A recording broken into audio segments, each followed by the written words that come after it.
para conversar de música, algo que muy pocas veces hacemos. La escuchamos, a veces es el sonido de fondo de nuestras comidas o de nuestras conversaciones, pero pocas veces reflexionamos sobre lo que encierra cada canción, cada track. Y por eso esta iniciativa me parece tan positiva, y también un punto de partida para discutir un poco más lo que es el rock en el Perú. Esta vez, en esta mesa, lo que se va a tratar tiene que ver con la música, pero tal vez no tan directamente, porque los tres expositores aquí reunidos han escrito, mejor dicho, han abordado el papel de la música, o la prensa musical, y la difusión también mediante una radio muy conocida. Sus temas van por ese lado, el lado de la crítica, el lado de la difusión, y bueno, es algo a mí me llena también bastante alegría que Zoila Antonio Benito, que es nuestra primera expositora en este momento del Congreso. Ella es periodista musical, también ha participado o participa en la Antígona, ¿verdad? Es una página, un espacio en internet muy interesante. Ella va a exponer sobre la trascendencia de la revista Caleta. De repente la gente un poco más joven no sabe muy bien de qué se está hablando al mencionar la revista Caleta. Algo puedo decirles yo muy brevemente antes de que Zoila intervenga, porque estuve en todos los números de la revista Caleta escribiendo sobre música, y de repente a veces partiendo más de la pasión que del conocimiento, al igual que todos los que participaron de esa publicación independiente entre los años 95 y 2002, para algunos la prehistoria casi. Pero bueno, más allá de lo que yo les pueda contar, y si quieren les cuento más, nos tomamos algo por ahí, va a hablar al respecto Zoila Antonio Benito. Su exposición se llama La trascendencia de la revista Caleta en el periodismo musical limeño. Adelante, Zoila.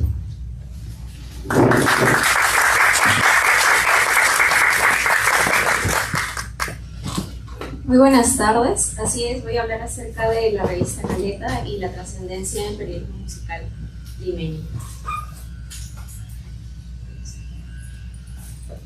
Bueno, vamos a empezar un poco con el contexto en el cual se desarrolla esta revista, que de hecho abarca, como lo dijo Fidel, desde 1995 al año 2002. Esto ocurre cuando el rock alternativo está o empieza, ¿no? este pico del apogeo, en cuanto las mismas industrias, ¿no? La misma industria mainstream se da cuenta del potencial, ¿no? Que tenían con Nirvana, por ejemplo, con el lanzamiento del Nevermind, ¿no? Es allí cuando ocurre este choque de dos mundos, entre lo comercial y entre lo alternativo, ¿no? Que se empieza a gestar desde las universidades a finales de los 70 e inicios de los 80. Gracias a Nirvana, muchas bandas que eran en ese entonces under, desconocidas, empiezan a asociarse con estas disqueras y empiezan a crear productos de mayor calidad, ¿no? Y también empiezan a crearse estas subdivisiones de rock alternativo, como el collage rock, el Britpop, el Riot Girl, teniendo el grunge como principal abanderado de digamos, el fenómeno, ¿no? Y es en 1994 cuando la muerte de Kurt Cobain, en su pleno apogeo, ¿no? En pleno apogeo del rock alternativo, marca un antes y un después, ¿no? De este fenómeno, porque luego del 95 pasa ese tiempo, ¿no? El 95 alcanza el pico más alto y de ahí empieza a bajar progresivamente hasta finales de esa década, ¿no? Y es allí cuando ocurren estos friccionamientos entre esta industria, ¿no? La industria mainstream y los mismos músicos, ¿no? No se llegan a entender bien, no hay este complemento del proceso creativo, que como no sé, los músicos no había este match, ¿no? con las disqueras, con los productores, como sí había con Michael Jackson, como con Whitney Houston, ¿no? Y es allí, a finales de los 90, inicios de los 2000, que empieza el indie, ¿no? Con la variedad de sonidos, el pop, la experimentación musical, etc. Esto también encuentra su resonancia en Lima, Perú. Y debido a diversos artículos que hemos ido indagando y hemos ido analizando, hemos identificado dos ramas, ¿no? Del rock en sí, el rock peruano, ¿no? Cómo se desarrolla entre los 90 e inicios de los 2000. Hemos identificado, por un lado, el rock comercial y el rock no comercial. En el rock comercial tenemos a Pedro Suárez Vértiz, ¿no? Inclusive, ¿no? Hay muchos actores en ese entonces que estaban optando por hacer producciones, estaban optando por su carrera de cantantes para incursionar también en esta industria, ¿no? También tenemos el rock no comercial, que es al cual nos estamos enfocando en esta investigación. Y en el rock no comercial encontramos lo independiente, lo alternativo. Dentro de lo independiente y lo alternativo identificamos tres subescenas, por así llamarlos. Identificamos al post-rock subterráneo, que tiene que ver con este nuevo resurgir de las bandas de rock subterráneo que vuelven, ¿no?, a los escenarios como Narcosis, Leucemia. Hay un reencuentro, ¿no?, con el público. También vemos al rock alternativo per se, con Mar de Copas, con la Liga del Sueño. También vemos la parte experimental con Crisálida Sónica, que es un colectivo que se encarga o ve el tema de showgaze, ¿no?, el tema de experimentar de vanguardia, ¿no?, de vanguardia que pues no se ha abordado mucho dentro de los estudios de rock, ¿no?, de peruano. Y también hemos identificado escenas, además de lo independiente y lo alternativo, a finales de los 90, inicios de los 2000, escena del chiquipunk, también la del nuevo rock subterráneo con bandas que adoptan esa postura antisistema, anarquista, del rock subterráneo de los 80, y también la escena del indie rock, diría hasta del proto indie rock con Electro Z, por ejemplo, a inicios de los 2000, y ya empieza a desarrollarse como indie rock a partir del 2003, 2004, ¿no?, con otras bandas. Asimismo, hemos identificado tres momentos clave, tres momentos hitos durante este desarrollo de Caleta y durante los 90s y 2000, que tienen que ver en 1994, cuando ocurre un repunte de bandas. Y esto se debe principalmente al contexto de la época, porque recordemos que a finales de los 80 estábamos en plena crisis económica, social, política, y es cuando llega lo de Fujimori, empieza a haber todas estas propuestas económicas neoliberales, y es allí cuando empezamos poco a poco, progresivamente, recuperando la economía del país, ¿no? Y esto también se refleja en las bandas, ¿no?, en cómo se consume la música, en cómo se involucran los músicos, ¿no?, nuevas generaciones con la misma música. Y ocurre este repunte de bandas, empiezan a volver a reunirse las bandas de subte, empiezan a crearse nuevas bandas, nuevos proyectos. Este repunte lo logra ver Caleta, ¿no?, en sus inicios. Asimismo, en el 98, en el caso de los festivales, lo mencionaron hace poquito, lo del Niño Malo, ¿no?, este festival que se da en 1998, también el Condor Rock, que es otro festival que también alberga a bandas de rock alternativo, ¿no? Asimismo, en el 2001 se identificó una mayor difusión. ¿Y por qué colocamos entre comillas mayor difusión? Porque las bandas de rock alternativo encuentran un espacio, sí, en televisión, en radio, en periódicos, pero es una visibilización limitada, ¿no? Es unos años de notoriedad y efervescencia del rock no comercial, pero es limitado, ¿no? No hay una cobertura amplia o que cubra las expectativas de la gente que gusta del rock alternativo. Y esto también tiene que ver mucho con lo que indicaba Jesús Martín Barbero en una conferencia en 1991, que la cultura en sí se relaciona con lo que sucede en su contexto, en la sociedad, en lo político y en lo económico. Y eso se refleja precisamente aquí. Vemos a las bandas, no solo a nivel mundial, sino también en Lima, para ver este reflejo, ¿no?, cómo lo mundial también se refleja en nuestra comunidad.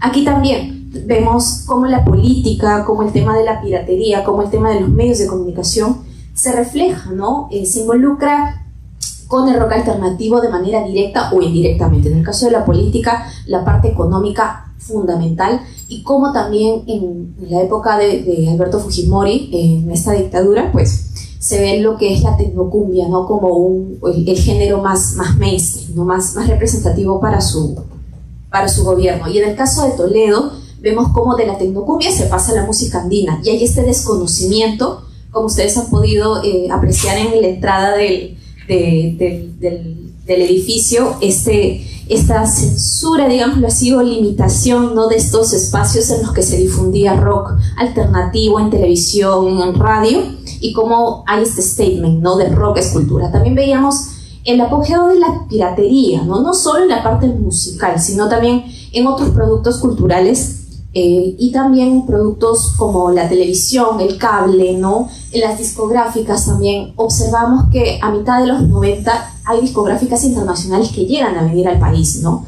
llegan a venir la Sony, llega a venir la BMG, ¿no? Y todos ellos lamentablemente duran poco por el tema de la piratería que se genera de manera muy fuerte en nuestra sociedad. Hay una preferencia del consumidor por ello. Y en el caso de los medios de comunicación, les comentábamos que era pues una cobertura bastante limitada, ¿no? Pero habían recursos, como la llegada del cable, MTV, que marca un antes y un después. Tenemos también programas, ¿no? o especiales en Uranio 15, en Canal 33, en Cable Mágico Cultural con Disco Club, con la vuelta del Disco Club, en TV Perú con Distorsión, ¿no? Y en Frecuencia Latina también. En radio teníamos de regular a poca difusión, porque no se como que enfocaban en sí, vamos a promocionar el rock alternativo de Lima, sino el rock alternativo en general. Y dentro de ese paquete se incluía alguna que otra canción de rock alternativo limeño, ¿no? Y en el caso del internet, tiene un avance vertiginoso durante la década de los 90, llegando al Perú en 1995, y a finales de la década, pues se encuentran estas plataformas como Napster, como LimeWire, Ares, en donde se puede descargar música, ¿no? Y también surgen los foros, las páginas web de bandas y solistas de rock peruano. Y es allí donde también identificamos medios alternativos, que cumplen también como difusores del rock alternativo. Entre ellos están los fanzines y las revistas. Estos fanzines y revistas cumplen un rol bastante fundamental y de manera como logran empalmar con esta especialidad del periodismo, que es el periodismo musical, ¿no? Rápidamente, el periodismo musical es aquella especialidad que se encuentra dentro del periodismo cultural, que se encarga de visibilizar las bellas artes o las artes populares, como gusten llamar. Se diferencia de los melómanos porque las personas que se dedican al periodismo musical hay una capacidad mayor de investigación, una capacidad mayor también de descubrir y de seguir ahondando en la parte de géneros periodísticos, ¿no? También buena redacción, ¿no? Ese es el perfil también del periodista musical. Asimismo, también es importante recalcar lo que es el modelo de negocios, ¿no? Del periodismo musical. Lamentablemente, por ser periodismo musical, hay muchas salas de redacción, muchos referentes dentro del periodismo en general que minimizan la labor del periodista musical, ¿no? O que se desentiende o que desconocen, inclusive cuando uno les dice ¿qué es periodismo musical? ¿Sabes? Algún periodista musical dice no sé, no entiendo, ¿quién es periodista musical? Entonces hay cierto tipo de desconocimiento que hace que el periodismo musical sea muy de nicho, ¿no? Y en el caso de los modelos de negocio, pues no han funcionado, ¿no? A lo largo de su historia. Y tenemos también lo que es el periodismo musical en medios de comunicación, en televisión, radio, internet, en las revistas y los fanzines. En el caso, bueno, de la televisión a nivel mundial, MTV en cierta manera cumplía un rol de periodismo musical con MTV News, por ejemplo, o con las crónicas que hacían televisadas de eventos como el Lollapalooza, como Glastonbury, ¿no? Etcétera. También en radio, pues no hay un referente así tan potente como MTV. Sin embargo, si nosotros pues nos enfocamos en la parte local, ¿no? En la parte del periodismo musical en radio, también es muy limitado, ¿no? Nos encontramos con comentarios a través de canciones o listas, pero hasta allí. En el caso de la televisión me olvidaba también, en el caso peruano nos encontramos con comentarios. A lo mucho en esa época que abarcamos de la investigación habremos encontrado entrevistas en televisión, ¿no? Que realizaba Gerardo Manuel con los músicos, con los directores de Caleta, ¿no?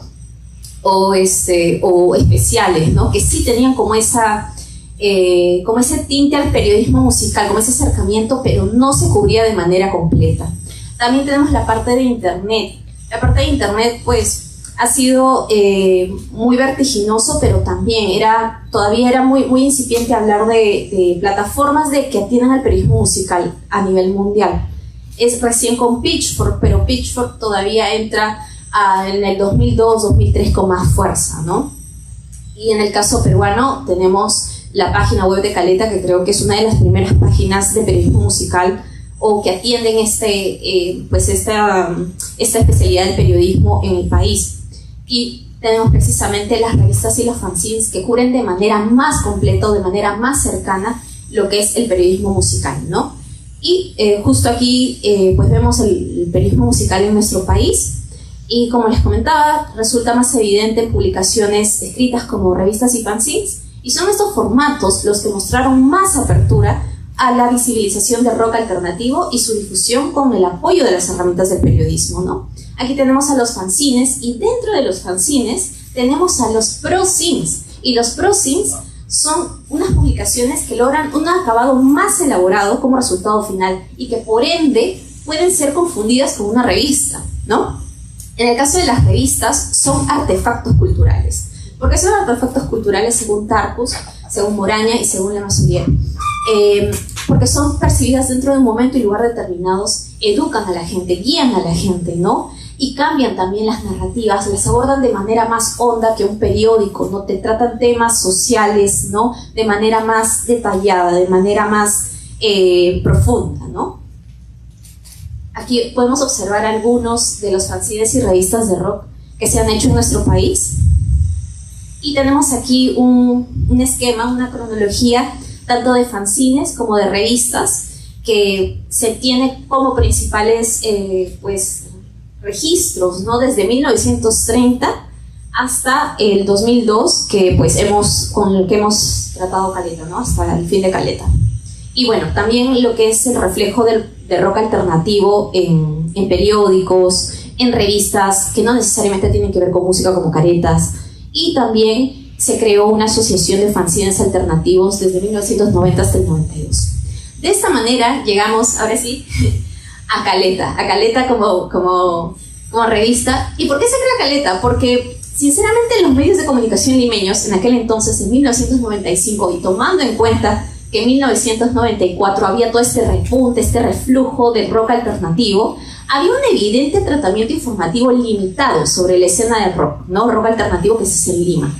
Asimismo, había un desconocimiento y o desconsideración del periodismo musical hecho en Lima, ¿no? Y es con el periodismo musical como herramienta principal para su desarrollo como revista que nace Caleta, y es lo que propone esta investigación.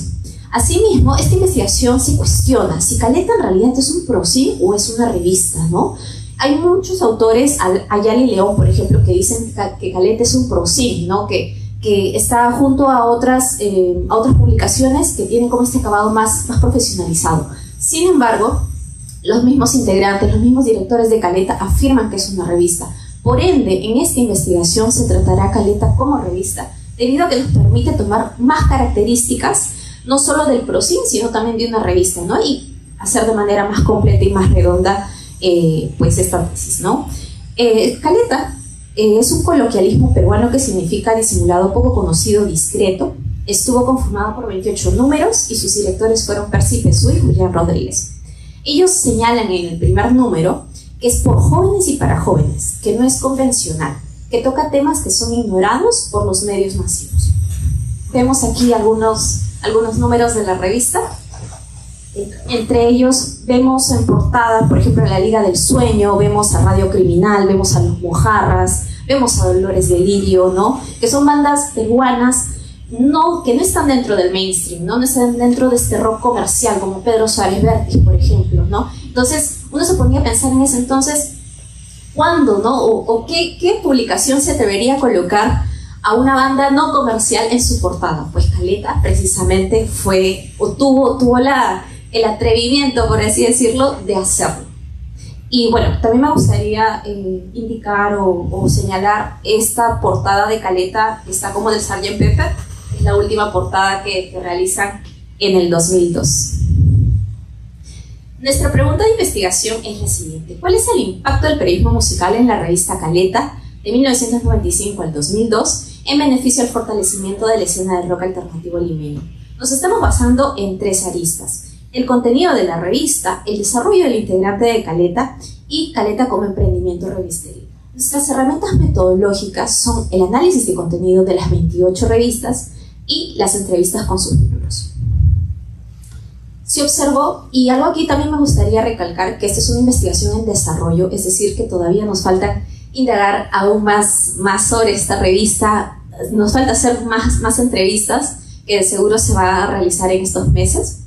Y en el caso, por ejemplo, del contenido, lo que hemos podido descubrir hasta el momento es que sí, efectivamente, Caleta apostaba por fortalecer la escena por medio de su cobertura informativa, la escena del rock alternativo, no solo limeño, sino también a nivel mundial, ¿no? Y la visibilizaba por medio de portadas, por medio de entrevistas también a grupos limeños que iban como tema central, ¿no? En ese entonces, las únicas dos competencias directas que tenía Caleta era la revista Esquina, que venía desde los 80, sin embargo, no tenía como esa especialidad o se enfocaba netamente al rock alternativo limeño, sino también veían el rock comercial. Y la revista Phantom, ¿no? Phantom Magazine, que es de esta disquera, ¿no? Esta discotienda. Sin embargo, también Phantom Magazine en su contenido metía sociedad, ¿no? Entrevistas con escritores, eventos culturales, ¿no? Etcétera. No se enfocaba directamente o solo en el rock alternativo limeño. También su lenguaje informal se caracterizaba por el lenguaje informal, por modismos de la época en los jóvenes, era irónico, era divertido. También me gustaría resaltar el tema del tratamiento con las músicas de ese entonces. Y sí, había un doble sentido en las notas de las músicas. A veces se hacía referencias a la parte pues, sexual o a la parte del cuerpo de las músicas. Había este doble sentido que bueno, allí se observaba en críticas o también en las leyendas de las fotos, ¿no? Asimismo, también había este sentido crítico en sus productos periodísticos, y era lo que más destacaba de Caleta, ¿no? Su sentido crítico, cómo abordaban ellos las críticas, ¿no? de discos, de nuevos lanzamientos, singles, cassettes, ¿no? Y ellos no tenían, no era como, ok, vamos a hablar bonito de este evento, que todo lo bonito lo vamos a plasmar en la revista. No, lo que ellos hacían era poner su experiencia tal cual la vivieron, con sus buenos, con sus malos, y no tenían ese temor de caer bien con la audiencia, ¿no? Ellos decían lo que pensaban y estaba bien, ¿no? Había un sentido de autenticidad e identidad.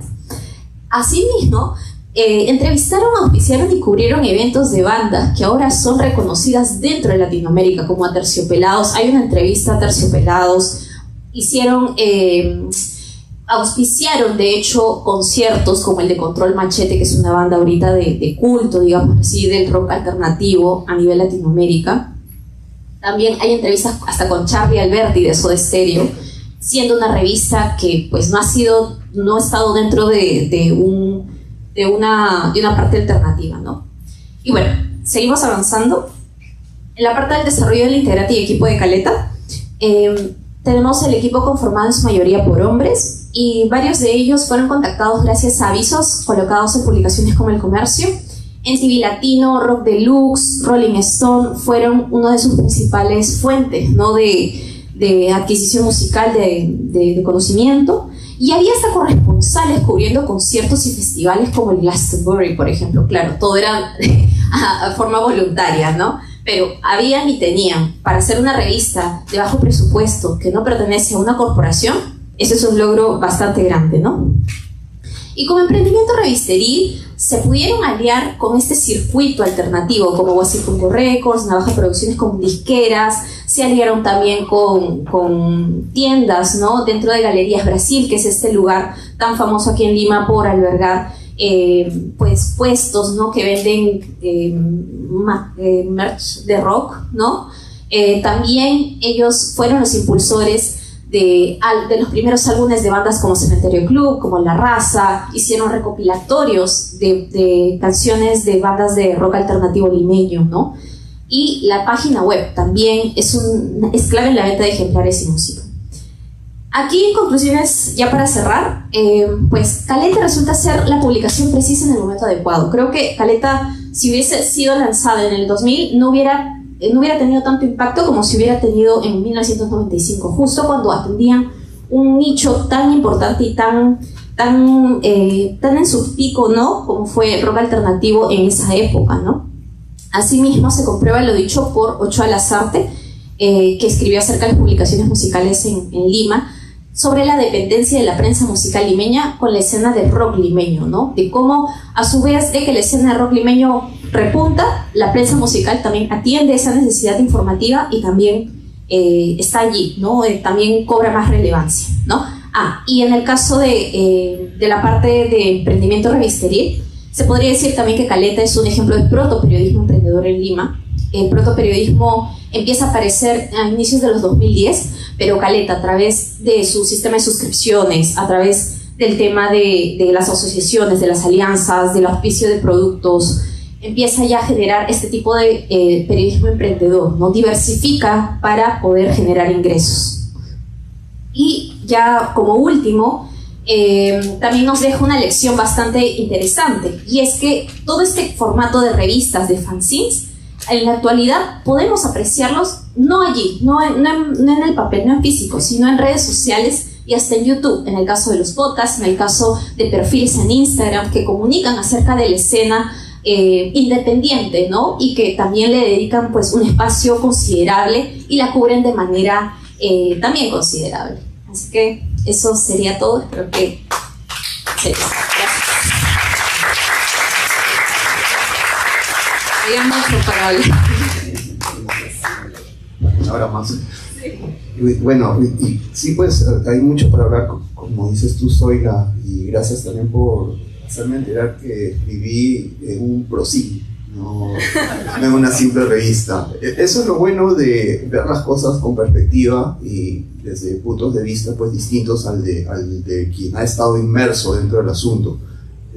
Tenemos, por ejemplo, en este caso específico, que Zoila pues nos ha hecho de Caleta, ha hecho una radiografía y una proyección de lo que Caleta significó y puede haber significado. Eso también del periodismo emprendedor también es extraordinario que lo menciones con todas sus letras, ¿no? Es algo que en ese momento se hacía por necesidad. Los responsables de Caleta, Julián y Percy, recorrían literalmente cada kiosco de determinados distritos dejando la revista, y de ir volvían a recorrer para que le pagaran los kiosqueros las ventas, ¿no? Cosa que felizmente pasaba con frecuencia. A veces no. En Galerías Brasil eran los más morosos, por cierto.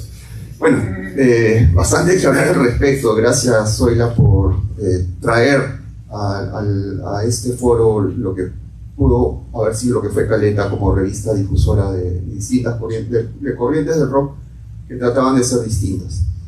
Ahora vamos a hablar, mejor dicho, nuestro próximo expositor va a hablar sobre otra publicación también orientada hacia música que no son pues las que podían escuchar cuando tomaban el té nuestras tías en la casa, ¿no?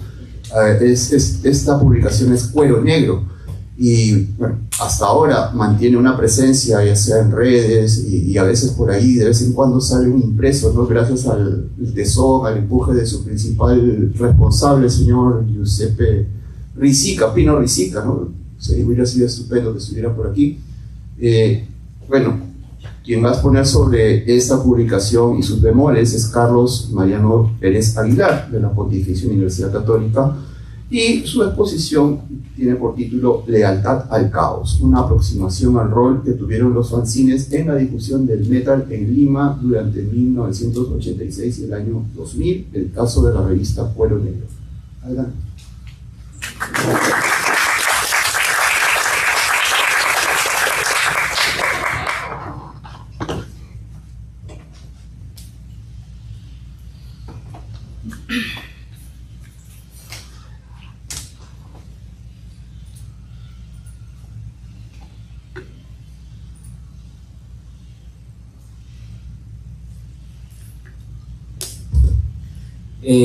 Bueno, primero que nada, buenas tardes. Me presento, yo soy Mariano. Cuando tenía 12 descubrí a los Beatles, me gustaron mucho, pero de pronto a los 15 descubrí a Iron Maiden y nunca más volví a escuchar a los Beatles. Así empezó este camino, ¿no? Bastante este gusto mío, esta pasión que tengo por el metal, y que me ha traído acá a este congreso, del cual bueno, agradezco a la comisión, a la mesa directiva por haber aceptado mi ponencia, ¿no? Bueno, como ya lo han comentado por acá, vengo a hablarles sobre metal, género de la música popular que académicamente ha sido muy poco tratado, ¿no? Incluso mucho menos que el rock como tal, pero que de hecho es muy interesante justamente poder analizar, ¿no? En cuestión justamente más allá de lo musical, lo que vengo a tratar hoy es con respecto a los fanzines, ¿no? Justamente sobre su rol, su impacto y su difusión, ¿no? Dentro de la escena o no escena dentro de Lima, ¿no? Y para ello estoy tomando como ejemplo, como caso, ¿no?, a Cuero Negro. Ahí tienen en pantalla, ¿no?, a Pino. Esta es una foto de su búnker en Miraflores, es aproximadamente los años 90, 89, ¿no? Como ya lo he mencionado, ¿no?, personaje emblemático dentro de la escena, conocido por haber fundado, pues, este fanzine en cuestión, ¿no? Muy bien, empecemos desde el inicio. ¿Qué es un fanzine? Para la RAE, ¿no?, esta definición se acopla bastante bien a lo que busco trabajando, ¿no? Dice: revista de escena de escasa tirada y distribución, hecha con pocos medios por aficionados a temas como el cómic, la ciencia ficción, el cine, la música pop, etc., ¿no? Como pueden ver, en realidad ahí hay algunas imágenes, algunos fanzines, ¿no?, también limeños. Una de las características propias que ya podemos ir apreciando es justamente este formato un poco precario, ¿no? Típico rasgo, ¿no?, propio de do it yourself, ¿no? Hágalo usted mismo, propio también de la subterraneidad en la cual se desarrolló justamente el metal en ese entonces, ¿no? No es un magazine, no es importante hacer esa aclaración. De hecho, lo que yo considero la principal diferencia entre el magazine y el fanzine básicamente corresponde al formato, pero también a la constancia en los lanzamientos de cada número y el número del tiraje también. En un magazine suele ser mucho más constante, ¿no?, los lanzamientos de estas revistas, ¿no?, semestral, bimestralmente o lo que sea. Pero en un fanzine hay bastante incertidumbre con ello, ¿no?, justamente por la propia precariedad, ¿no?, por su propia naturaleza. Algunos fanzines también incluyen otros géneros de la movida subte, ¿no?, como el punk, el hardcore, y en escasa medida el rock, pero principalmente todos estos se identifican como netamente fanzines de metal, ¿no? Eso es importante también tenerlo en cuenta. No tienen una intención de lucro, sino más bien de apoyo en su respectiva escena, ¿no? Eso se refleja un poco en los precios módicos en los cuales un metalero podía acceder a ellos, ¿no? Muy bien, con respecto al formato en general, todos estos fanzines siguen una suerte de esquema bastante general, bastante similar, ¿no? Tenemos una portada, ¿no?, bastante clásica. En la página siguiente generalmente está la sección editorial, ¿no?, el mensaje que este fanzine busca brindar a su público. Y de ahí está, pues, las entrevistas a bandas, reseñas. También en algunos casos hay secciones para comentarios del público. Un fan manda su carta, ¿no?, mensajito para que aparezca en el fanzine en cuestión, ¿no? En algunos casos también hay contenido cultural, por así decirlo, ¿no? Poesía, fragmentos literarios, cómics, ¿no?, historietas, etcétera, ¿no? En algunos casos también tenemos lo que son las promociones a locales, ¿no? Por ahí le meten su cherry, ¿no?, locales de tatuajes, puntos de compra de merchandise también, material discográfico, salas de ensayo. Muy importante, por ejemplo, también es que se promocionan bastante el alquiler, ¿no?, y también la reparación de instrumentos. En esa época, ¿no?, los años que comprenden mi investigación, que son del 86 a 2000, el contexto hacía bastante complejo, ¿no?, y complicado para los metaleros, ¿no?, y los músicos en general poder acceder a instrumentos como lo es, de manera más complicada, ¿no?, a diferencia como lo es actualmente. Bien, justamente más allá de eso también tenemos lo que vendría a ser la sección de la crítica, ¿no?, que está cerca generalmente en la última página, ¿no?, y finalmente la contraportada, ¿no? Ese es generalmente como que el esquema principal de un fanzine, su constitución, ¿no? Y en realidad uno podría decir, bueno, qué bien, ¿no?, pero ¿qué más vende en estos fanzines? Y es que justamente los fanzines no solo pretenden vender música metal y no solamente cultura, sino que ofrecen una suerte de discurso propio, que no es igual en todos los fanzines. Esta multiplicidad de discursos y su impacto en la escena es lo que se analiza en esta investigación, teniendo como ejemplo de caso justamente a Cuero Negro, ¿no? ¿Qué podríamos decir justamente? ¿Qué podríamos decir justamente sobre Cuero Negro? Bueno, como ya lo he comentado, Cuero Negro es un fanzine fundado en el 88, en febrero del 88, por Pino Vicica, a la edad de 17 años, bastante joven. Escogí este fanzine para la investigación principalmente por su trascendencia histórica, ¿no? Es uno de los más antiguos, y hasta la fecha también se mantiene, ¿no? A diferencia de otros fanzines que solo sacaron 1 o 2 números y se les perdió la vista en la escena, ¿no? Este fanzine en realidad mantiene su categoría de magazine desde Cuero Negro número 9, aunque eso es bastante debatible, pero bueno. Como pueden apreciar, los años que abarca mi investigación, justamente que son del 86 al 2000, están comprendidos por 12 números específicos de cuero negro, ¿no? Se puede apreciar justamente cómo gradualmente hay una suerte de mejora en la calidad del formato, ¿no? El papel, por ejemplo, va cambiando, la tipografía, los números de las páginas también, de blanco y negro a color, etcétera, ¿no? Inicialmente su condición era precaria, se hacía en fotocopia y se vendía en algunos conciertos, como en la extinta Colmena, ¿no? Actualmente Quilca, y también en Galerías Persia, ¿no? En Miraflores, lo que actualmente es Casino, me parece. Sus primeros 4 números fueron en tamaño A5, posterior a ello ya se pasó una versión en A4, ¿no? Un poco más grande, pero nuevamente se retorna a partir del 8º número a la 5, ¿no? A ese tamaño original. A partir de los 90 justamente también edita algunos cassettes, ¿no? Justamente como el compilatorio peruano Cuero Negro volumen 1 y también el número 2, ¿no? Aunque también es importante destacar que son el primer fanzine, ¿no? En imprimir a color un álbum, por así decirlo, de una banda de heavy metal en el Perú. Muchos podrán pensar, no, ¿qué pasó con Masacre? Sin Piedad. En realidad eso fue impreso, eso fue trabajado en Venezuela, me parece. Entonces, para que lo tengan en cuenta, ¿no? Al fin y al cabo, Sentencia vendría a ser el primero editado en el Perú, ¿no? Y justamente hecho por Cuero Negro. Me llama la atención, justamente, este segundo compilatorio, me parece una escena muy interesante, ¿no? Haciendo referencia por ahí al fondo, Cerro San Cristóbal, este ambiente un poco apocalíptico, ¿no? Y caído del cielo justamente el azul monolítico. Me parece súper, bueno, solo quería hacer una acotación sobre eso, ¿no?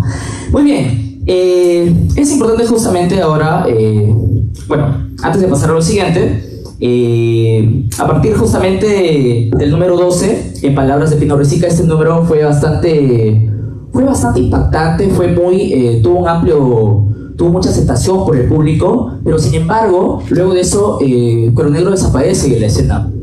En el 2004 hay un intento por Pino por tratar de retomar, ¿no? El fanzine, pero al fin y al cabo lo que se terminó dando fue una serie radial justamente llamada Cuero Negro al Aire, que fue dirigida con Mario Patiño, pero que no tuvo mucha trascendencia y tuvo de cierta manera un periodo bastante efímero, ¿no? de existencia, por así decirlo. Recién sería en el 2012 que ese silencio acabaría con el lanzamiento del número 13, ¿no? Luego de muchísimo tiempo.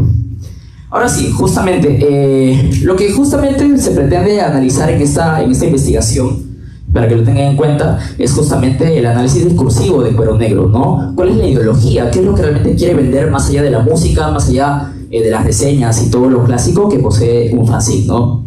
Lo que se infiere justamente de la sección editorial, ¿no? En los números estudiados es la intención de Cuero Negro por formar una escena unificada, sin barreras ni conflictos entre sus miembros. Esto se aprecia principalmente con 3 ejes temáticos constantes en todos los números. Tenemos, por ejemplo, la cuestión de la inclusión, ¿no? Justamente una escena donde las barreras socioeconómicas no impidan a sus miembros desenvolverse de la mejor manera en la escena. También está justamente una cuestión bastante insidiosa dentro de Cuero Negro, que son las líricas. Para Cuero Negro las líricas son importantes dentro del metal, y justamente es más insidioso todavía la revista, con que las líricas están en castellano, y es algo bastante extraño dentro de la escena metal. Pero justamente la idea que tenía Pino era que la escena la tienes que hacer crecer acá, no en el extranjero, ¿no? Y es por eso que ese mensaje debe justamente brindarse en castellano.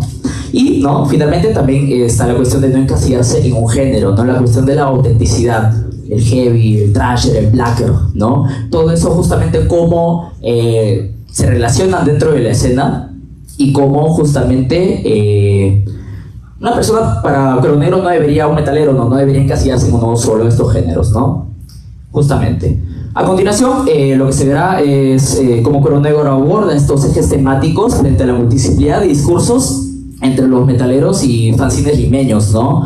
Una de estas primeras querellas, ¿no?, que vamos a encontrar en el metal justamente es sobre la suerte de pistu metal o misio metal, ¿no? La cuestión socioeconómica, ¿no?, y la cuestión racial también dentro de la escena.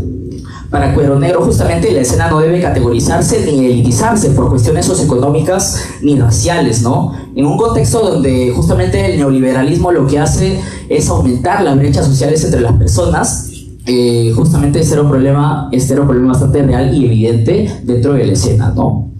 Por acá tengo algunas citas importantes para poder leerlo. Por ejemplo, no sé cómo.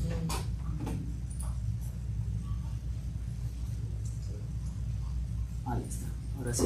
Ya. Por ejemplo, leamos esta cita. Dice, este es el Cuero Negro número 3, del volumen 3, en la página 8. Dice, es una entrevista que se le hace Cuero Negro justamente a la banda de Almas Importantes. Mucha gente piensa que ustedes son argolleros y pitucos. ¿Qué piensan de ellos? Como grupo, Almas Inmortales, no somos argolleros y más bien queremos seguir organizando conciertos para dar oportunidad a grupos que recién empiezan sin considerarnos discriminantes por motivos sociales, raciales, etc. Pero no nos sentiríamos mal de poder vivir de la música, ¿no?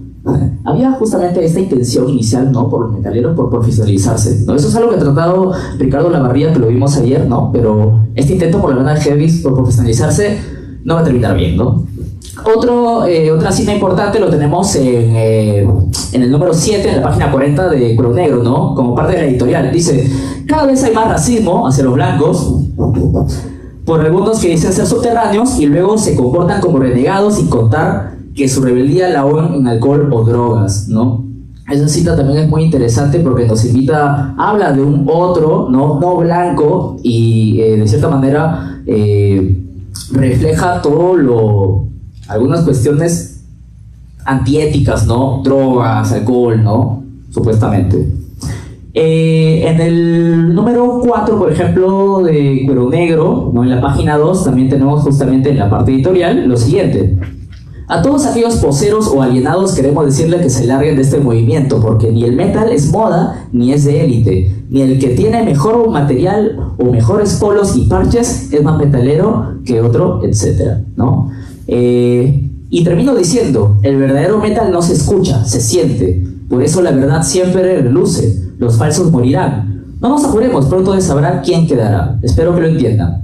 Hace justamente también referencia a esta cuestión socioeconómica y dispara un poco en la escena metal, ¿no? Claramente una persona con mayores accesos y posibilidades económicas va a tener más oportunidades de traer un vinilo de afuera, ¿no? De mayor calidad, que una persona pues lo grabe acá, ¿no? Medio en un cassette, ¿no? De manera un poquito clandestina, por así decirlo.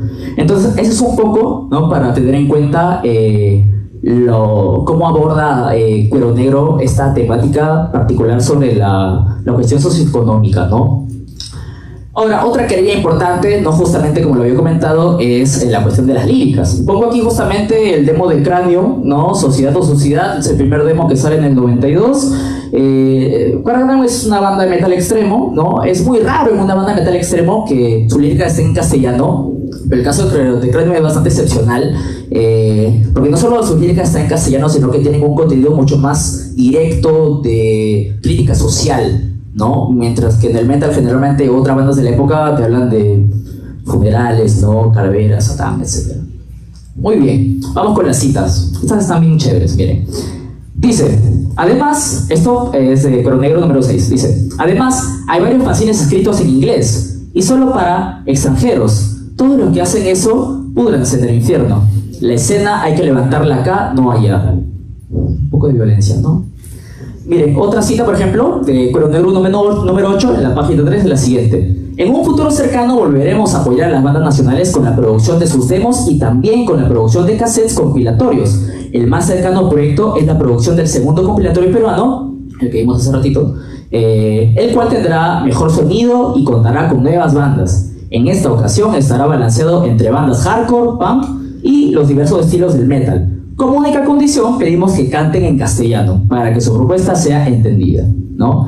Más adelante, bueno, en ese mismo número, en una entrevista que se le hace a Mortem, ¿no? Una banda bastante icónica dentro del metal extremo, es justamente lo siguiente, ¿no? Le pregunta Cuero Negro a Mortem, ¿por qué grabaron en inglés con respecto a sus demos? Fernán responde, porque permite hacer mejores líricas y más rimas, y para que nos comprendan en sitios como Brasil, donde hay una gran escena.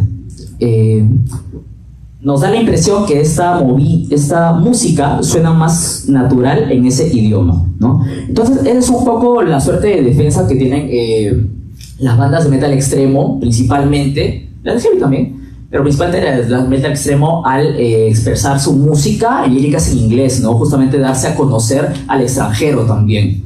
Y ahora pasando con esta última querella, ¿no? Que es justamente sobre esta cuestión hasta ahora tan actual, ¿no? De el true, ¿no? Y el heavy, ¿no? Aquel que es verdadero y el falso, ¿no? El pacharaco y el true, ¿no? Justamente esto es algo que viene desde bastante tiempo atrás, ¿no? Y es justamente una de las temáticas que busca, de cierta manera, incidir Cuero Negro en, ¿no? Acá unas citas importantes. Acá, en realidad, las citas que les presento no son todas. En realidad hay muchas más citas, algo que por tiempo no he colocado todas, ¿no? En el primer número, por ejemplo, en la página 3, se comenta lo siguiente. Algo que está sucediendo en Lima es que el thrash y el black metal se están convirtiendo en una moda y están apartando a los otros estilos del metal. Tanto así que la gente solo habla de black, y si uno pide algo como AC/DC o Black Sabbath, se burlan de uno. Esto no debe ser así, y escuchar lo propio sin discriminar lo otro sería lo mejor, ¿no? Más adelante, en una entrevista que se le hace a Mazo, ¿no? En la cual está Ñaca, ¿no? Creo que sí lo conocen, ¿no? Ñaca comenta, ¿no? Mayormente se dice, el que dice ser satánico escucha y se cree black metal es parte de su pose. Se siguen a un patrón de prototipo de chico black metal. Es del tipo de gente que critica a Coco, ¿no? Bajo, ¿no? Mazo, que dice que el heavy no puede hacer o tocar en un grupo comercial, que no debe hacer eso, ¿no? Entonces justamente esta suerte de relación entre lo comercial, lo pacharaco, entra en contradicción con esta autenticidad, ¿no? Que expresa el metal como tal, ¿no? Una suerte de movimiento que no debe plegarse a las normativas comerciales, ¿no? A las grandes corporaciones y a la música más comercial, ¿no? Este de acá, por ejemplo, en el número 8, ¿no? En la página 21 se comenta lo siguiente. Luego comenzaron las funciones musicales e ideológicas y también comenzaron a desunirnos y a desmembrar poco a poco esta escena. Los heavies por su lado, los thrashers y death metal por otro, los punks subterráneos se separan de los new waves que empezaron a cambiar hacia un circuito de pubs, etc., ¿no? Entonces justamente vemos cómo es que esta pluralidad de géneros, ¿no? En el metal también trae conflictos dentro del concepto de autenticidad del propio metal, ¿no? Y justamente para terminar con respecto a este temita me gustaría leer este punto, ¿no? Esto acá. Creo que ese lo vamos a pasar. Muy bien. Por último, quería comentar otra cosa importante. De hecho, esto no es un tema discursivo, pero sí es una problemática que se comenta bastante en el metal, ¿no? Y son los rip-offs, ¿no? Y los fanzines fantasma, ¿no? De cierta manera, los rip-offs son esta suerte de intercambios fallidos, ¿no? En donde una persona dice, ya, te mando esto, no, tú me mandas lo otro, intercambio de material discográfico, pero una persona de estafa, ¿no? No cumple y se queda ganado con eso, ¿no? Entonces, frente a ello, Cuero Negro también tiene una suerte de discurso anti-rip-offs, ¿no? Que yo imagino que también otros fanzines lo deben tener, o al menos lo que he leído los tienen, ¿no? En el número 6 de Cuero Negro se menciona lo siguiente: hay muchos fanzines fantasmas en Perú. A las bandas extranjeras y a los fanzines, tengan cuidado. Al escribirme con otros países, los grupos y revistas me hablan de fanzines que según ellos son famosos en Perú, como Assassinator Sin, Violencia de Muerte Sin, Destrucción Atómica Magazine y como 10 más. Todos estos fanzines no existen, imagínense, ¿no? Otro punto importante, por ejemplo, lo tenemos en el número 7 de Cuero Negro. Parece que hay muchos rip-offs, ¿no? Gente que pide material de los grupos para sacarlos de su fanzine, la mayoría inexistentes, y cuando se lo envían no vuelven a contestar. Quiero decir, no muchos, pero sí unos cuantos rip-offs. Esto está mal, porque perjudica mucho a las bandas, pero para los fanzines que realmente existen, no abandonen, ¿no? Este es un poco el mensaje que también pretende brindar Cuero Negro. Y bien, para finalizar, justamente, ¿a qué conclusión podemos ir llegando? ¿Cuál es el verdadero rol entonces que cumplen los fanzines? ¿Cumplen realmente con su capacidad para difundir el metal de la escena? Sí, lo tenemos, se da justamente, pero no solo ofrecen eso, sino que también ofrecen un discurso, ¿no? Relacionado con la autenticidad, con lo que es realmente ser un metalero. En otras palabras, el fanzine es un manual, es una suerte de receta, ¿no?, que brinda al metalero en un contexto en el que no había ni internet ni medios de comunicación que pudiesen permitirnos saber, ¿de qué trata esta onda metal? Imagínense, ¿no? Este género es extranjero y cuando llega al Perú, muy pocas personas realmente tenían idea de qué consistía ser metalero realmente. Entonces, justamente lo que hacen estos fanzines, ¿no?, es brindar una suerte de recetas, ¿no? En realidad buscan construir la identidad del metalero, ¿no? Y eso también es un rol muy importante que no debe ser perdido de vista, ¿no? Y bueno, esa es la bibliografía que he trabajado y eso sería todo. Gracias, terminamos.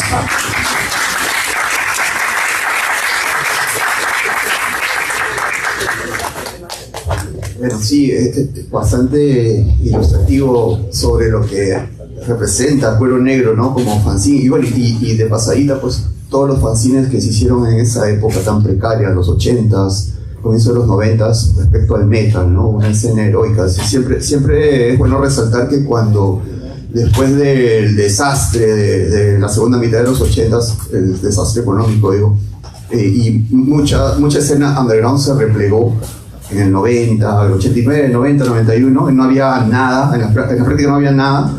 Los metaleros siempre estuvieron ahí haciendo un concierto por aquí, en Fiori, por Breña, en el Hoteleros, que les decían el túnel, y siempre un sábado había oportunidad de escuchar a esas bandas, ¿no? Cada una, empezaba también la radicalización de los estilos, ¿no? Del black, se pasaba al greencore, una época bastante interesante, la de los primeros años 90, ¿no? Ya luego se estabilizó. Y un apunte a tu exposición, es cuando reaparece Cuero Negro en el 96, lo hace con una posición bastante ecléctica, o sea, ya había bastantes notas de gente del hardcore, del punk, dentro de la revista, aparte que venía con una portada cuché.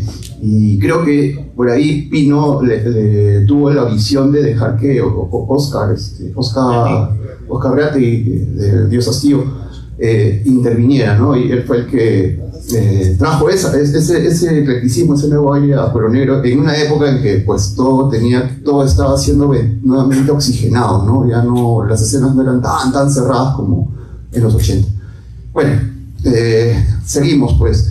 La tercera charla de esta parte de la tarde tiene que ver también con difusión, pero a través de un medio bastante diferente al de los dos anteriores, que de lo que se ha hablado acá. Se trata de Radio Doble 9, la radio rock de Lima. ¿Quién no ha escuchado Doble 9?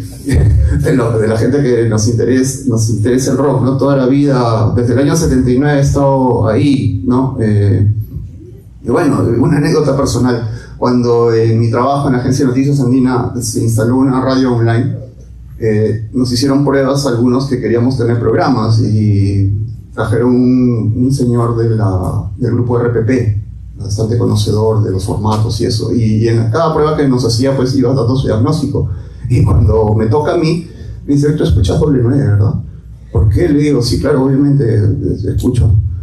Por la forma en que tienes de presentar las cosas, ¿no? No sabía yo si sentirme mal o alegrarme, ¿no?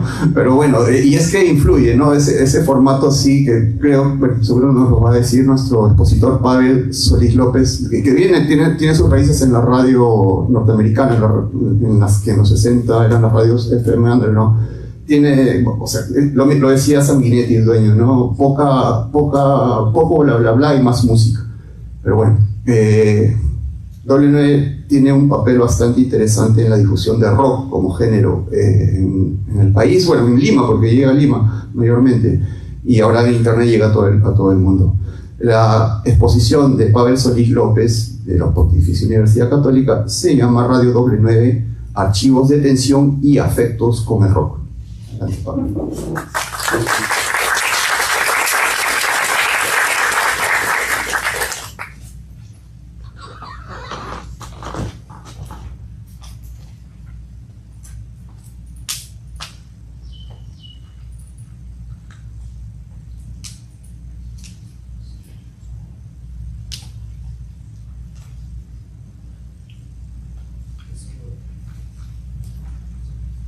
Muy bien, buenas tardes. Quiero empezar mi exposición primero agradeciendo al comité organizador, a Hugo, Sergio y a Fabiola, ¿no?, por esta iniciativa, y me sumo al pedido que hizo Frank, ¿no?, que se repitan más congresos en los siguientes años, que de verdad hay mucha gente interesada.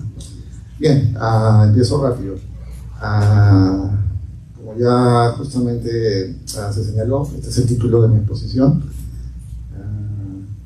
Una cuestión muy puntual, ¿no? ¿De qué trata esta exposición? No sé por qué no está saliendo.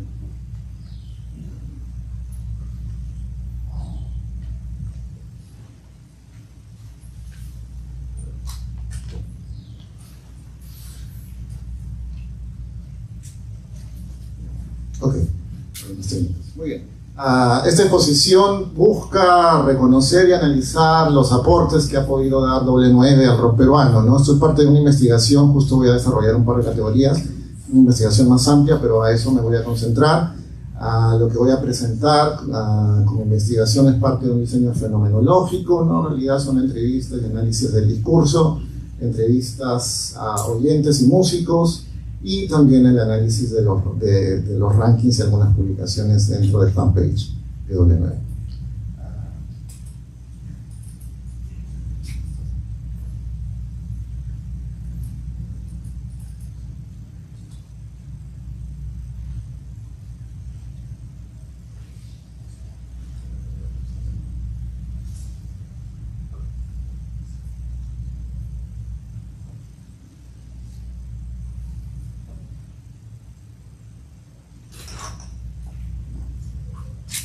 Bien, aquí tenemos como material gráfico de la historia una publicidad, ¿no?, de 1984. Lo que aparece arriba es la denominación técnica, ¿no?, de la señal, OAS4A, y esto es justamente cómo se publicaba o cómo se promocionaba a inicios de los 80. Algo de historia. Doble 9 empieza a transmitir un Viernes Santo de 1979, específicamente el 13 de abril, desde Jesús María. Empieza con la asociación, como ahí señala, ¿no?, de Manuel Sanguinetti y Javier Raffo, ¿no? Sanguinetti, vocalista de Traffic Sound, Javier Raffo era conocido como DJ, se le llamaba DJ Cavi, ¿no? La primera canción que se emite según sus reportes o lo que dice Sanguinetti es esta, que es de Bill Finley, Faust, que pertenece al soundtrack de una película, ¿no? Hay un debate porque Raffo señala que en realidad fue una canción de los Rolling Stones. Todavía pues no hay forma de descubrir, pero tomo un poco más de fiabilidad de lo que dice Sanguinetti. Cuando aparece Doble 9, aparece en una FM que solo existía 5 radios en Lima, de las cuales solo existen hasta ahora Panamericana y Doble 9, la única que se mantiene con su orientación al rock. Unos detalles importantes sobre Doble 9: desde el inicio estaba orientada, ¿no?, a difundir, propalar música en inglés, ¿no? Y justo uso este verbo, no propalar, porque trataba de mostrar algo que era medio desconocido, no era medio oculto, ¿no? Y eso es un poco la intención tanto de Sanguinetti como Raffo y bastantes de los chicos que convocaron, ¿no?, durante finales de los 70 para formar parte del equipo. Como justo se señaló, ¿no?, el modelo de manejo de la música en Doble 9 estaba conectado a emular a radios estadounidenses, ¿no?, dentro de la lógica de un DJ operador, es decir, era una sola persona quien se encargaba de colocar la música y de presentarla, siempre buscando que apenas hable y sobre todo tratando de mantener una voz impostada, ¿no?, algo que de alguna manera caracterizó esos primeros años. Otra cosa importante respecto a Doble 9 era que buscaban construir una lógica o digamos una atmósfera de misterio.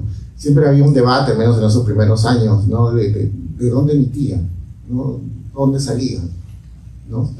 Obviamente, bueno, estaban en Jesús María, pero siempre había esta idea de por dónde podían estar saliendo. Varios de los DJs iniciales no se nombraban, o sea, no decían soy Pepito Palote, sino tenían sus sobrenombres, un poco también siguiendo la lógica de los DJs foráneos, ¿no? Y desde el lado de la un poco joyabilidad, el chongo, se caracterizaban por desarrollar, cuando empezaron a tener auspiciadores, sus propios comerciales, ¿no? Es algo que empezó a manejar y construirse en Doble 9. Otra cosa final sobre esta radio es que la mayoría de los DJs convocados, tanto por Sanguinetti como por Rafo, en realidad eran aficionados, personas que les gustaba el rock y que se acercaban a ellos y que ellos los probaban y finalmente se quedaban ahí, ¿no? La idea era justamente que les guste el rock y que se conecten con lo que está sonando nuevo, ¿no? Muchos de estos lineamientos eran pues señalados por Sanguinetti, que empezó a ser conocido como el jefe. Ok, voy a desarrollar una primera categoría, ¿no? Una categoría de análisis, y es esta idea del rock en inglés, ¿no? Y aquí viene pues esta duda, ¿no? ¿Es elitismo o es contracultura? Aquí hay una frase de Sanguinetti, bueno, es parte de una entrevista a Sanguinetti, ¿no? Donde señalan que para él pues justamente Doble 9 tiene que ver con ese amor o esa afición que tiene para escoger música, para estar en la música y sobre todo que sea música nueva, ¿no? Y es algo que va a marcar bastante la forma, la estructura y hasta el alma de Doble 9 hasta ahorita, ¿no? Esta idea de lo nuevo como algo que impulsa.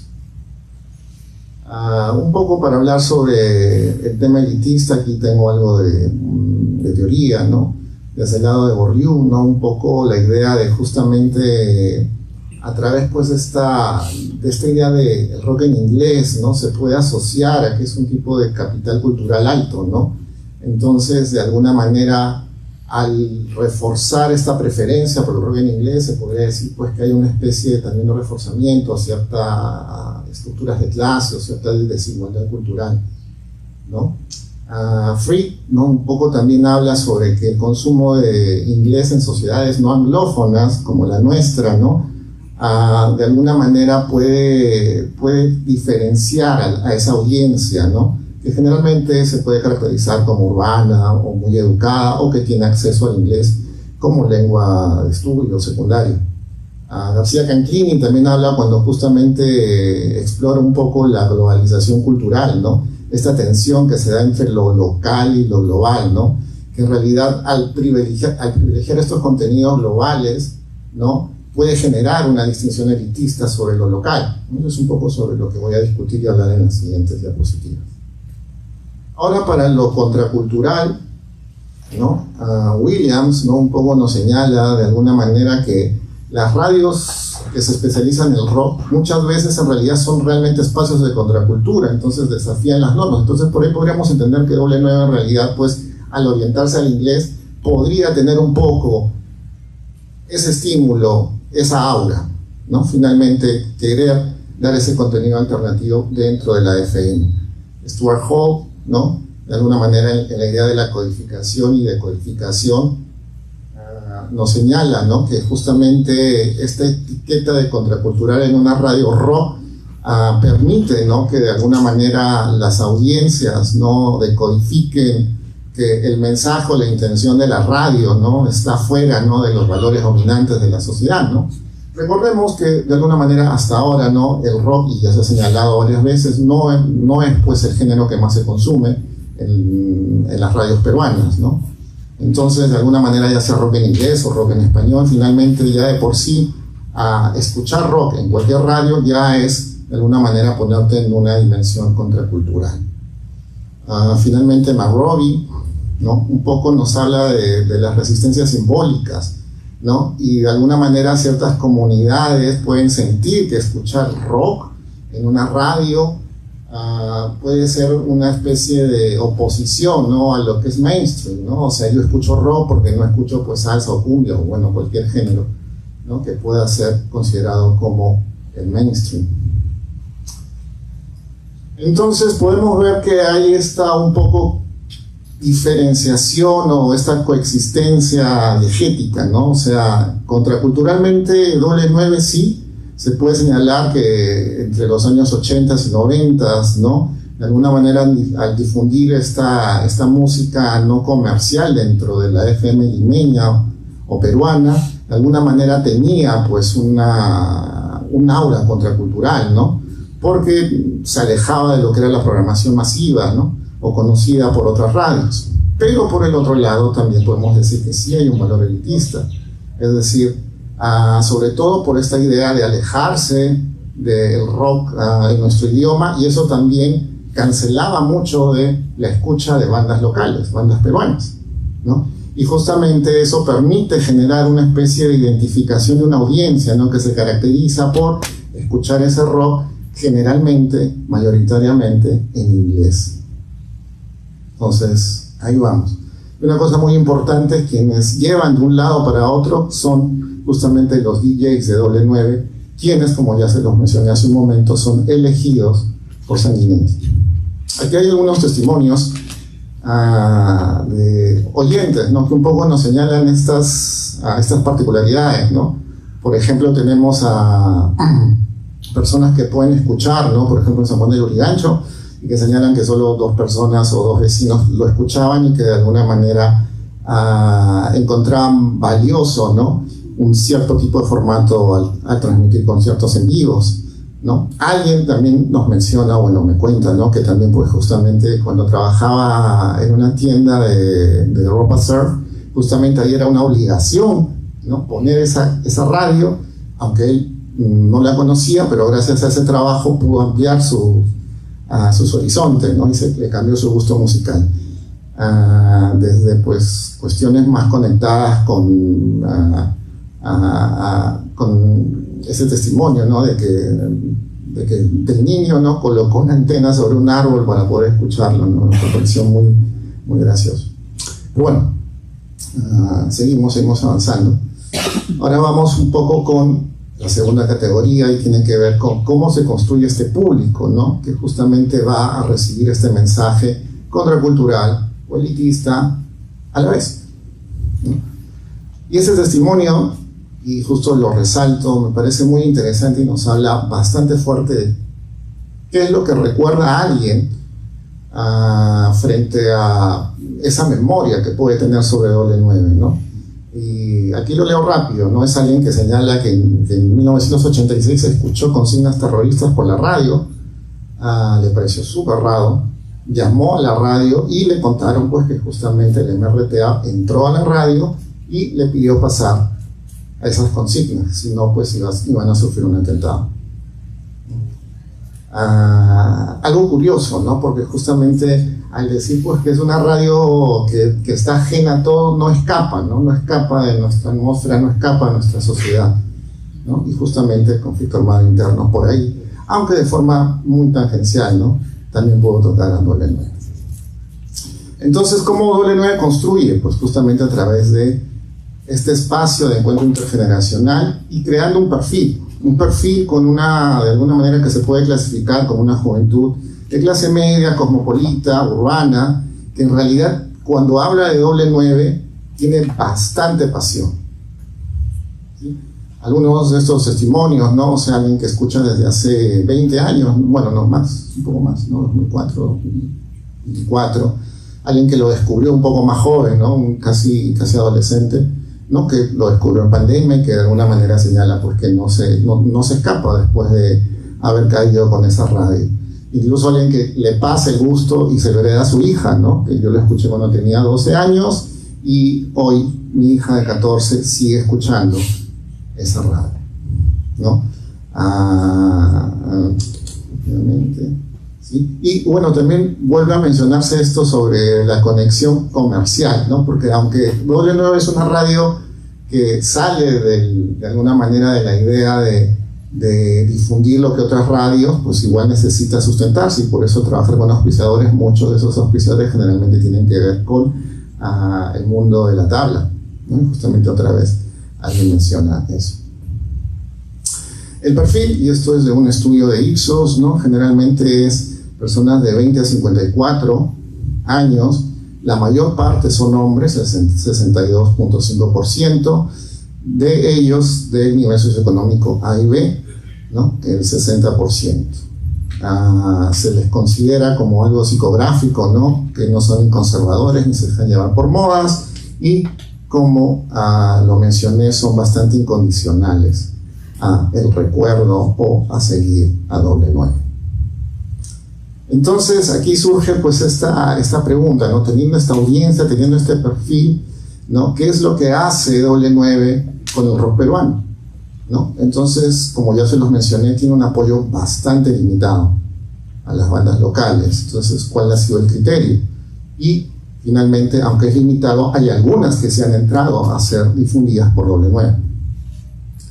Aquí unos testimonios de unos músicos, ¿no? Que señalan un poco rápido, ¿no? Que algunos tuvieron buena suerte, ¿no? O sea, alguien pues se lo pasó al jefe y al jefe le gustó y hasta incluso lo colocó para que suene con un auspiciador, ¿no? Como en el testimonio 5, ¿no?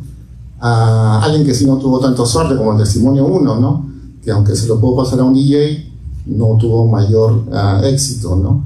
Y otra persona, y el testimonio 3 me parece muy interesante, que realmente sí le hubiera gustado sonar en doble 9, pero en realidad lo que más le interesaba de doble 9 era poder inspirarse o poder recibir justamente estos influjos creativos para poder seguir mejorando su música, ¿no? Abrir horizontes. Aquí tengo unas 9 palabras de las bandas peruanas de una revisión de los rankings de las más tocadas, lo que se llaman las most play de doble 9, sobre todo en los rankings anuales, ¿no? De bandas peruanas, y la banda peruana que más éxito ha tenido en la historia de doble 9 justamente ha sido No sé quién y los no sé cuántos, porque llegó con su canción Magdalena al puesto 5 en el año 1990. La otra fue una banda medio de glam rock, Los Perros, ¿no? También por los 90s. Esas son las dos bandas peruanas que de alguna manera han trepado alto, ¿no?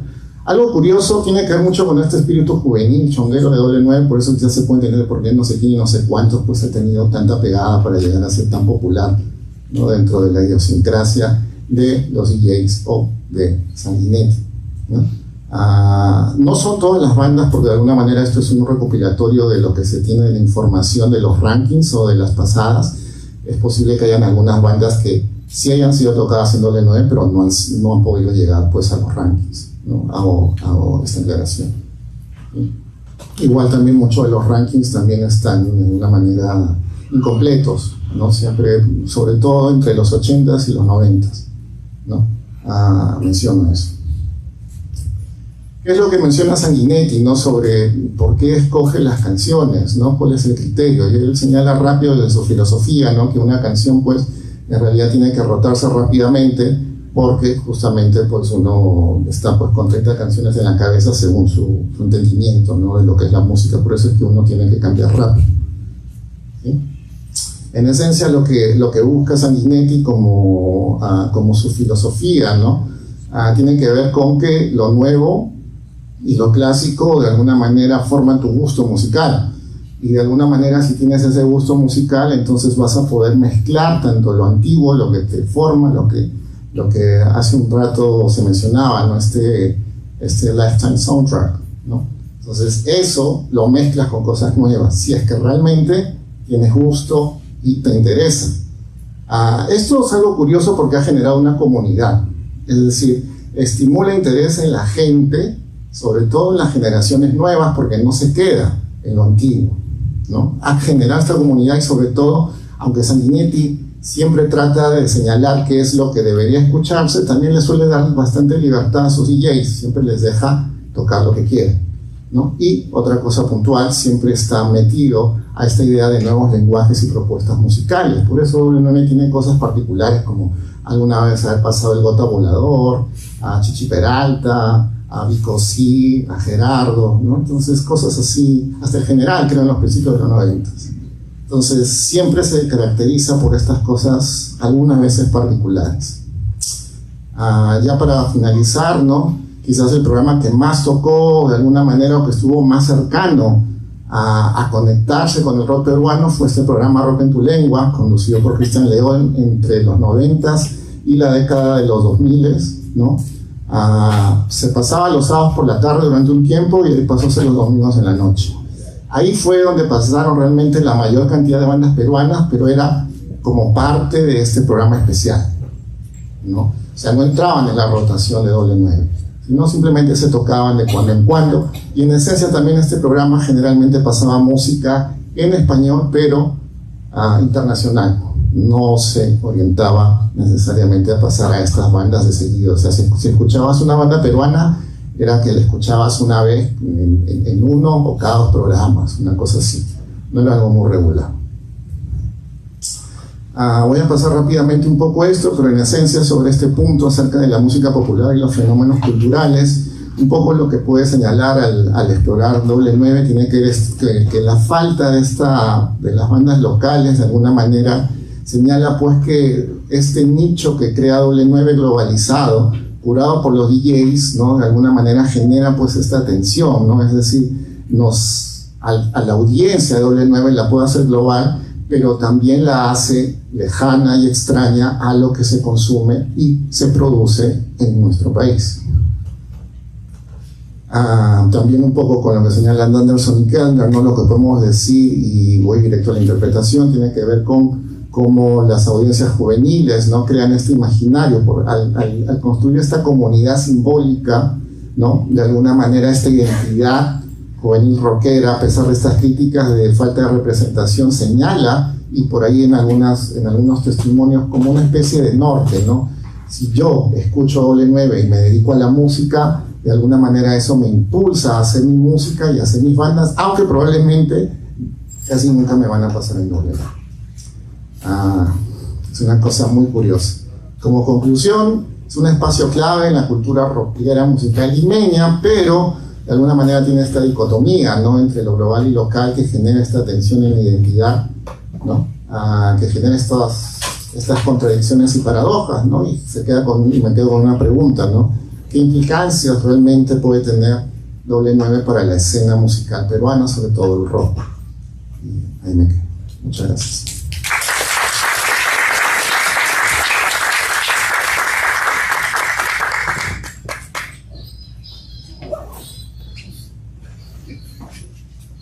Gracias, Pavel, por la ilustrativa exposición sobre el Radio W9. La influencia, viendo la pregunta que dejas, ¿no? Yo creo que la influencia es más de tipo biblioteca, ¿no? Nos ha nutrido. Bueno, yo no soy músico, digo que escribo de música, pero creo que para los músicos y para todos es eso, ¿no? La fuente de información que siempre ha sido W9 es importante. Como, bueno, en los 80s, ¿no? Había bastante difusión de bandas latinoamericanas, Soda Stereo, el Tri, sonaron antes que todas las demás radios, y eso era algo que caracterizaba a W9, una canción que ellos pegaban o difundían con constancia, recién aparecían las programaciones de las demás radios, ¿no? Llámese Estudio 92, Panamericana, 1160, ¿no? Que ya no existe ahora. Aparecía como un mes después, un mes y medio, y se volvían hits, porque eran singles, eran buenas canciones. Y en ese rubro estaba Indochine, ¿no? Que era una banda francesa que fue muy popular. Alguna vez se lo pregunté a Manuel Sanguinetti, ¿no? Y me dijo que él iba a las disqueras, y ahí a las disqueras les mandaban las muestras de los sellos de otros lados, ¿no? El Virrey tenía la representación de Atlantic, por ejemplo, de Warner, Electra. Entonces les llegaban las muestras y ellos decidían qué funcionaba en el mercado peruano, y Sanguinetti llegaba y decía, a ver, ¿qué les han mandado? Y se ponía a seleccionar, ya dame esto, yo lo difundo, no lo quieres, ¿no? Y se lo llevaba, y terminaba con el buen oído que tiene, terminaba difundiendo los temas clave, y se volvían éxitos, y como les digo, ¿no? Éxito primero en doble 9, después de unas cuantas semanas ya las demás radios como que lo incorporaban esos temas a su programación, y ahí es donde yo anoto eso, ¿no? Había mucho rock castellano, era también el momento, ¿no? Charly García, Piano Bar sonó bastante. Soy lo suficientemente viejo como para recordar eso. Y sí, pues, pero creo que últimamente ya no lo es tanto. Bueno, ya no escucho tanto doble 9. Ahora, antes las tandas eran 3 canciones y te decían los títulos, ahora son como de 5, y la verdad que ya uno se pierde, ¿no? No hay de repente ese defecto puede considerarse un defecto, ¿no? Que si Sanguinetti escucha estos, ¿qué hombre ese padre? Finalmente defiende mucho sus predios, pero si ya no hay un punto de contacto de la información sobre el artista con el público, como que se diluyen las cosas, ¿no? Ya, es como que has escuchado y no sabes quién es, ¿no? Y no hay una referencia clara que te pueda ayudar. Bueno, disculpen el rollo adicional. Creo que ahora corresponde pasar a la sección de preguntas, ¿verdad? ¿Qué dicen nuestros amigos, los Illuminati de este congreso, Fabiola y Hugo? A ver, ¿quién desea? Y bueno, breve, por favor. Le paso el micrófono.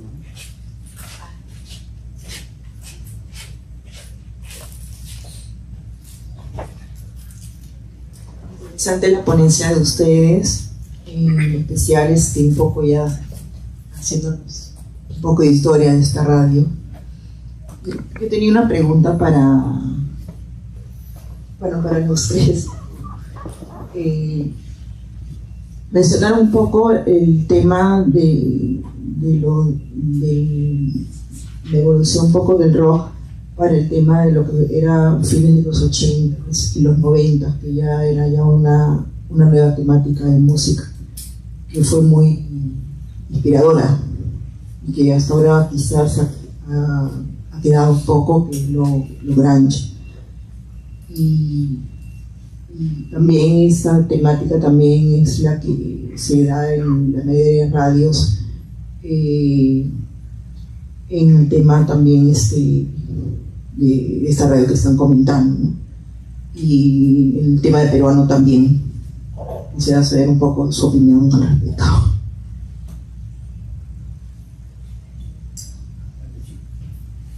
Celine.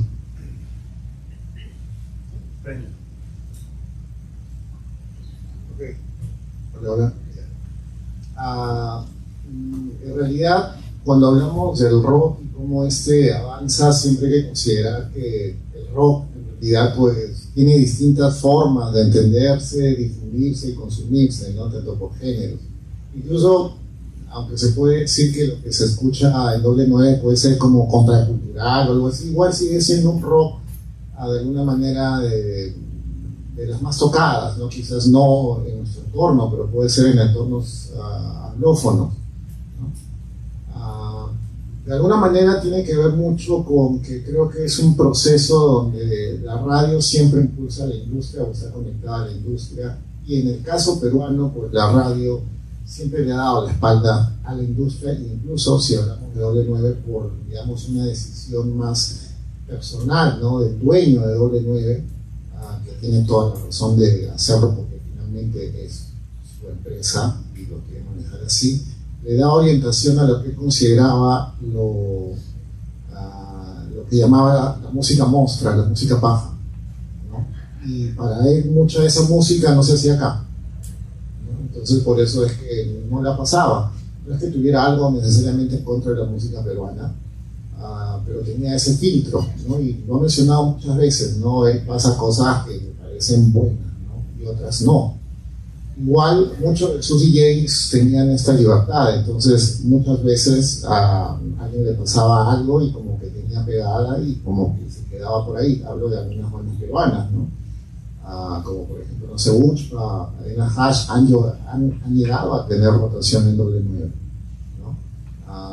Hablo de la Arena Hash inicial, cuando se hizo popular ya no entró jamás a doble 9, pero esa Arena Hash inicial sí, ¿no?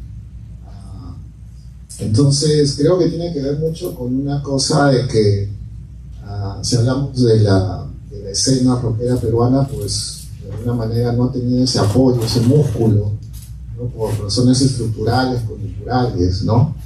Ahora lo bueno es que Internet ha facilitado muchísimo la difusión, ¿no? Y entonces mucha gente nueva puede escuchar o descubrir, digamos, bandas y conectarse, ¿no? Y hace esa movida que creo que en otra exposición nos señalaba, ¿no? De que esa música que no se pasa en radio, aunque no se pasa en radios, es la que lleva más gente a conciertos, ¿no? Entonces quizás no hay difusión, pero sí hay asistencia, sí hay una pasión y un amor por el rock, ¿no? Que podría ser muchísimo más amplio, ¿no? Pero finalmente queda así un poco cojeando.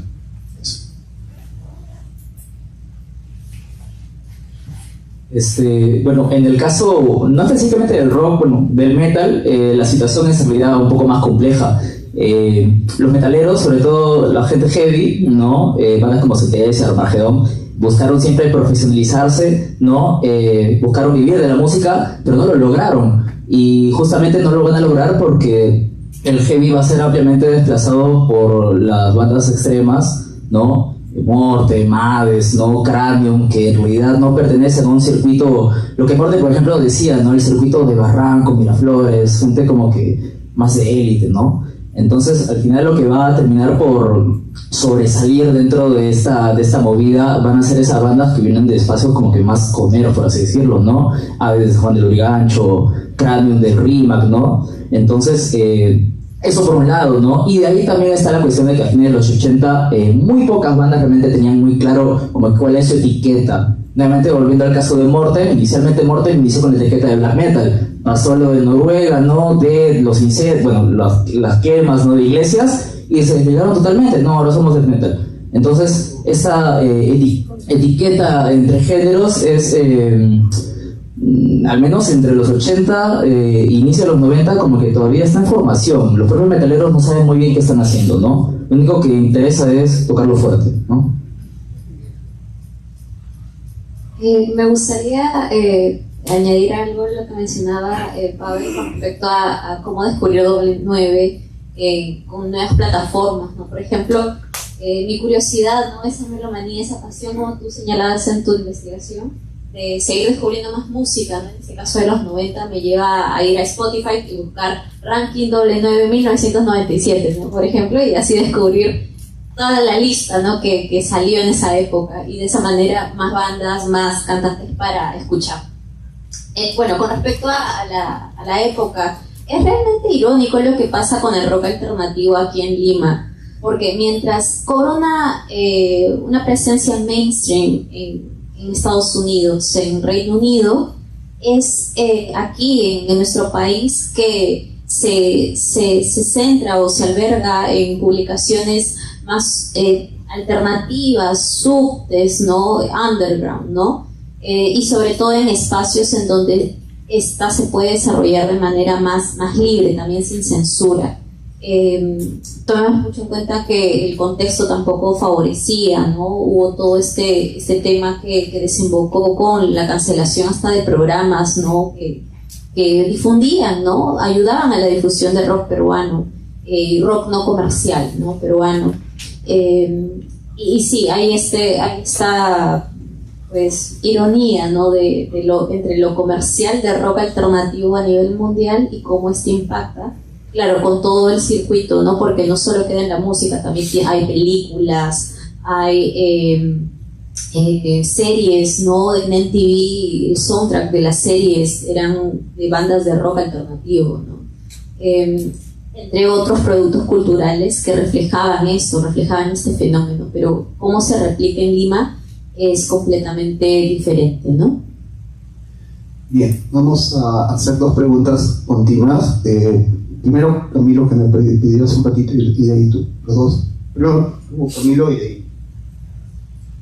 Nuevamente, muchísimas gracias por sus perspectivas. Importante recordar que Caleta estaba en kioscos de periódicos, ¿no? No era tan grande como fanzine. Yo salía a la calle y lo encontraba fácilmente en el colegio. Así como hubo UHF, señales correlato de MTV. Eso es una capa. Sobre Doble 9.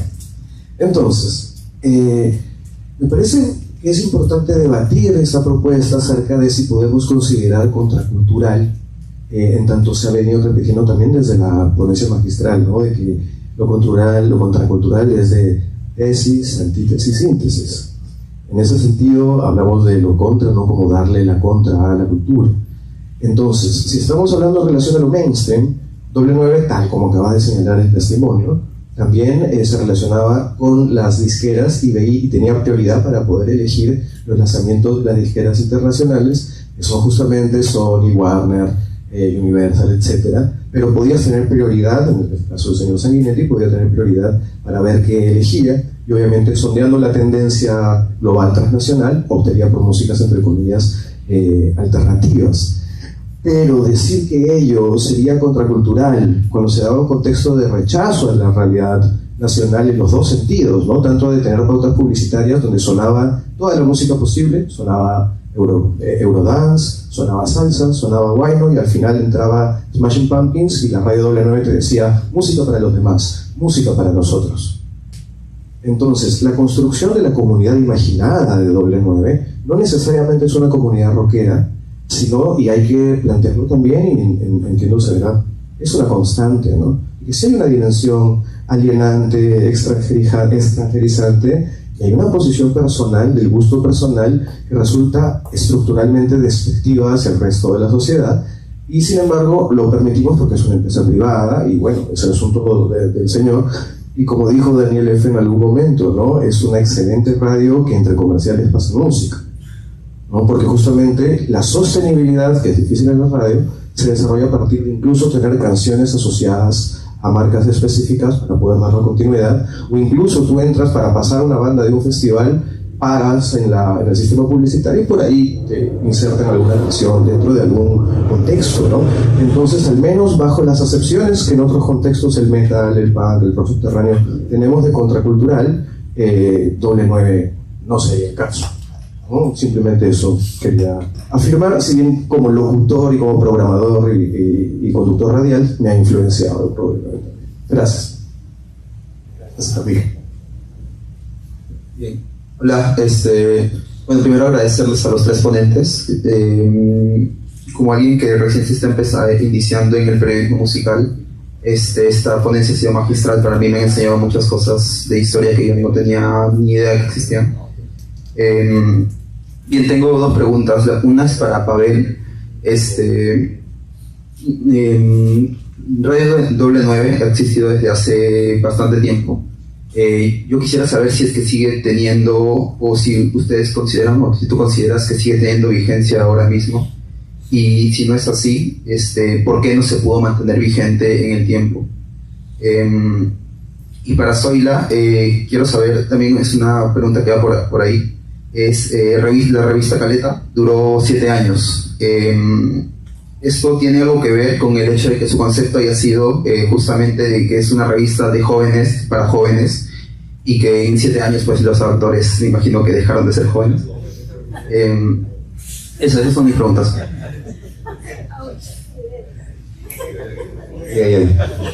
Adelante, chicos. Bien, primero voy a responder tu pregunta y después voy a ir con Camilo.